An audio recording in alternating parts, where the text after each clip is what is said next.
a nossa sexta videoaula. Na aula passada, estudamos a figura do empregado, que está presente numa relação de emprego. Esse é o nosso objeto de estudo durante todo esse curso. Nós vamos estudar os direitos e obrigações que se aplicam aos empregados. Contudo, como afirmamos anteriormente, nós temos diversas espécies do gênero trabalhador. E, apenas para que vocês conheçam de forma bem genérica, falaremos um pouco dessas outras espécies de trabalhadores, pelo menos aqueles trabalhadores mais comuns do nosso dia a dia. Então, a partir de agora, veremos outros tipos de trabalhadores que não se confundem com o empregado. Ok? Lousa.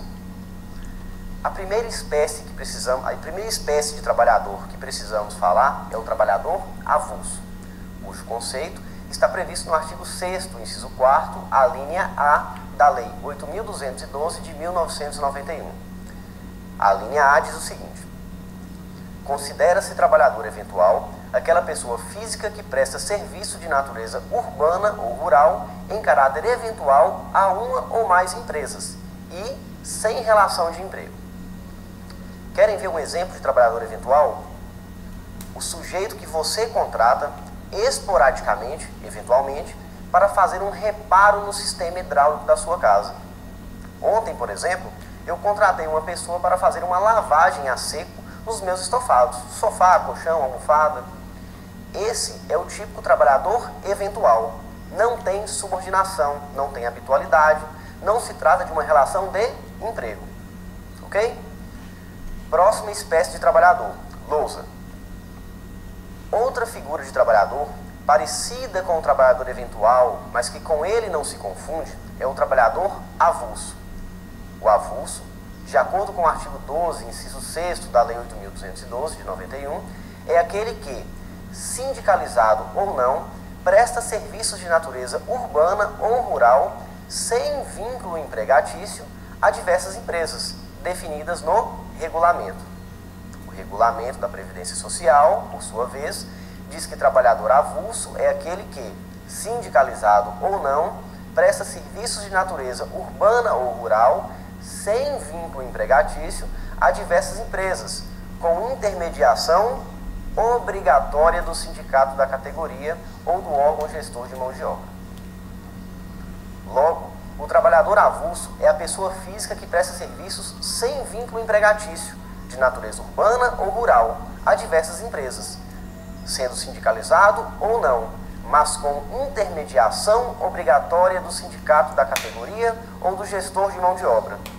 Portanto, o que diferencia o trabalhador eventual, que já analisamos, do avulso, é justamente essa intermediação obrigatória, seja do sindicato da categoria ou do gestor de mão de obra. O exemplo clássico de trabalhador avulso é o portuário. Próxima espécie de trabalhador, lousa. Temos aqui a figura do aprendiz, prevista no artigo 428 da CLT. Nesses termos, o contrato de aprendizagem é o contrato de trabalho especial, ajustado por escrito e por prazo determinado, em que o empregador se compromete a assegurar ao maior de 14 e menor de 24 anos que esteja inscrito em programa de aprendizagem de formação técnica profissional metódica e que seja compatível com o desenvolvimento físico, moral e psicológico. Já o aprendiz, por sua vez, se compromete a executar com zelo e diligência as tarefas necessárias a essa formação. Assim, o aprendiz é o trabalhador que tem entre 14 e 24 anos de idade e que está sujeito à formação profissional do ofício e que exerce o seu trabalho. Observem que se trata de um contrato especial sujeito a normas próprias, tem limite de idade, deve ser por prazo determinado. Depois, em casa, leiam a íntegra do artigo 428 da CLT, tanto o caput quanto os seus parágrafos. Lá, vocês poderão perceber todas as características de um contrato de aprendizagem. Próxima espécie de trabalhador, lousa. Temos aqui uma figura muito conhecida, que é o empregado doméstico. O doméstico, meus caros, é regido por lei própria, atualmente pela Lei Complementar número 150 de 2015. De acordo com o artigo 1º dessa lei, O empregado doméstico é a pessoa física que presta serviços de natureza contínua e de finalidade não lucrativa à pessoa ou à família, no âmbito residencial destas. Para ser doméstico, basta que o empregado trabalhe para um empregador doméstico, independentemente da atividade exercida, desde que o seu patrão não explore a mão de obra com o intuito de lucro. O empregado doméstico, senhores, é aquele que presta serviços no âmbito residencial. Para ser empregado doméstico e, por via de consequência, fazer jus, ter direito à anotação de carteira de trabalho, férias, 13º e demais direitos, devem estar presentes aqueles requisitos da relação de emprego que nós já estudamos. No entanto, além desses requisitos, para a configuração de uma relação de emprego doméstico, devem estar presentes outros 4 elementos. São eles: lousa. Para ser empregado doméstico, devem estar presentes, primeiro, os requisitos da relação de emprego, que nós já estudamos: pessoalidade, subordinação, habitualidade e onerosidade. Segundo, o trabalho deve ser contínuo e não apenas habitual, como se dá numa relação de emprego comum. O patrão não pode explorar atividade lucrativa. O patrão, obrigatoriamente, deve ser pessoa física ou família. E, por fim, o trabalho deve ocorrer no âmbito residencial da pessoa ou família. Voltem comigo na câmera para explicarmos melhor cada um desses requisitos. O que diferencia o empregado doméstico do empregado comum são esses últimos 4 pontos que falamos. Primeiro, o trabalho deve ser contínuo e não apenas habitual. A continuidade pressupõe ausência de interrupção. A Lei Complementar 150 de 2015, de forma bem objetiva, diz que é empregado doméstico aquela pessoa física que presta serviço por mais de 2 dias na semana. Logo, contratou um empregado doméstico por mais de 2 dias por semana, você deve garantir ao empregado todos aqueles direitos previstos na legislação, como anotação da carteira de trabalho da Previdência Social, descanso semanal remunerado, 13º salário, férias acrescidas de 1/3, recolhimento de fundo de garantia, dentre outros. Ok? Segunda peculiaridade da relação de emprego doméstica: a finalidade do patrão não pode ser lucrativa, ou seja, o trabalho prestado não pode ter objetivos e resultados comerciais. O trabalho deve ser destinado ao âmbito residencial da família. Logo, se a cozinheira, que a princípio seria uma empregada doméstica, começa a fazer bolo para que o patrão possa vender, não temos mais aqui uma relação de trabalho doméstico, uma relação de emprego doméstico, mas sim uma relação de emprego comum, regido pela CLT. Próxima peculiaridade do doméstico: o patrão deve ser pessoa física ou família. O patrão, portanto, na relação doméstica, não pode ser pessoa jurídica.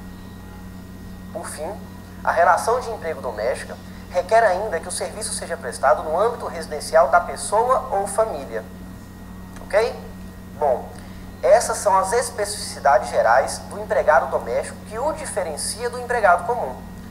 É claro que a lei complementar traz diversas normativas específicas sobre o doméstico, como, por exemplo, a forma de recolhimento diferenciado do Fundo de Garantia por Tempo de Serviço. No entanto, não é o nosso objetivo explorar o assunto de forma demasiada. Aos que tiverem interesse, sugerimos a leitura da Lei Complementar número 150 na íntegra. Restando dúvidas, vocês podem utilizar o fórum de discussão dessa unidade para discutirmos o assunto. A próxima e última espécie de trabalhador que vamos abordar é o estagiário, lousa.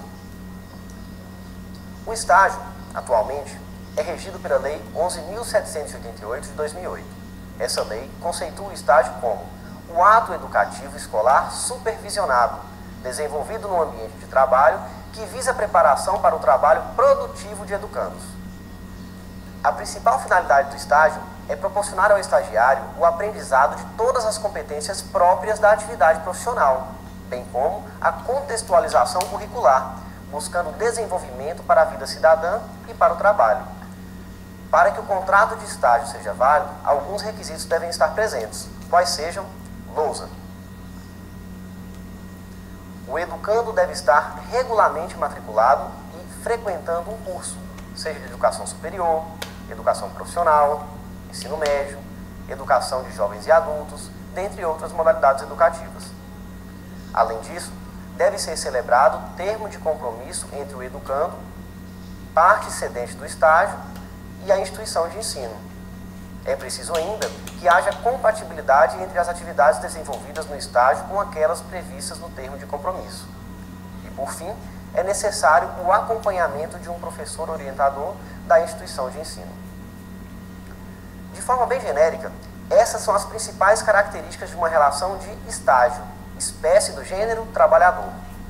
Observem, contudo, que, embora nós tenhamos trazido para os senhores diversas espécies do gênero trabalhador, é importante ressaltar novamente que o nosso objeto de estudo nesse curso é o empregado, é a relação de emprego. É importante que vocês conheçam essas outras espécies de trabalhadores que, como já informamos, possuem regulamentação específica. Outro ponto importante. O empregado, que é o nosso objeto de estudo, está sujeito às regras da CLT, Consolidação das Leis do Trabalho. Por isso, não confundam o empregado com o agente público ou servidor público, como alguns preferem. O empregado tem um vínculo contratual e está sujeito às normas da CLT. O agente público, por sua vez, tem um vínculo legal. Não existe um contrato entre o ente federativo e o agente público. O agente público, está sujeito aos direitos e obrigações previstos em sua lei de carreira.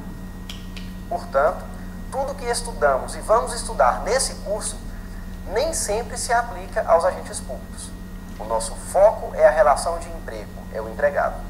Agente público será objeto de estudo na disciplina Direito Administrativo. Ok? Senhores, por hoje é o suficiente.